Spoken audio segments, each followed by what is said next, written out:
సూర్యాపేట జిల్లా నేరేడ్చర్ల మండలం కల్లూరు గ్రామంలో ఒక పురాతన శివాలయాన్ని ఇటీవల కాలంలో మేము గమనించడం జరిగింది. ఈ శివాలయం పూర్తిగా శిథిలమై ఉన్నది. ఊరి చివరిలో వ్యవసాయ భూములకి ఆనుకొని శివాలయం ఉన్నది. శివాలయంలోని లోపల దృశ్యాలు మీ అందరూ చూడవచ్చు. లోపల విశాలమైన మండపం, మంచి నగిశీలు చెక్కినటువంటి బండలు, ఏ ముక్కకు ఆ ముక్కే చెక్కి ఒక క్రమ పద్ధతిలో అమర్చినటువంటి దృశ్యాలు మనం గమనించవచ్చు. దూరంగా కనిపించేది గర్భగుడి. గర్భగుడిలో శివలింగం, తర్వాత ఇతర నిర్మాణాలు కనబడుతూ ఉన్నాయి.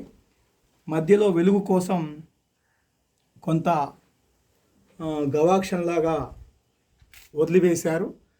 అద్భుతంగా నిర్మించారు. ఆ కాలంలోనే, బహుశా ఇది కాకతీయ కాలంలో నిర్మించినటువంటి ఆలయం అయి ఉంటుంది. దీని చరిత్ర గురించి మరికొంత తెలుసుకోవాల్సిన అవసరం ఉంది. ఇటీవల కాలంలో ఎవరైనా పరిశోధకులు ఈ శివాలయాన్ని సందర్శించుంటే వారి వివరాలు తెలుసుకొని ఈ చరిత్ర బయటకు తీసేటువంటి ప్రయత్నం చేయాలి.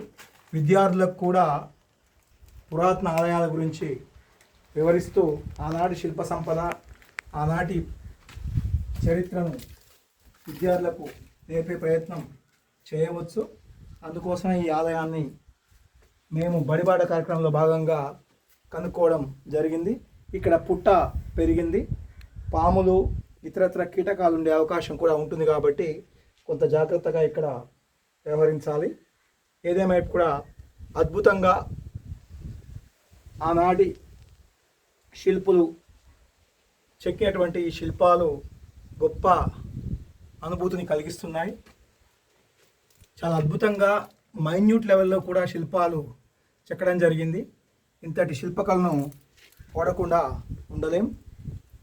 అవకాశం ఉంటే ప్రభుత్వం ఈ ఆలయాన్ని పునర్నిర్మించాలని చెప్పేసి కోరుతా ఉన్నాం.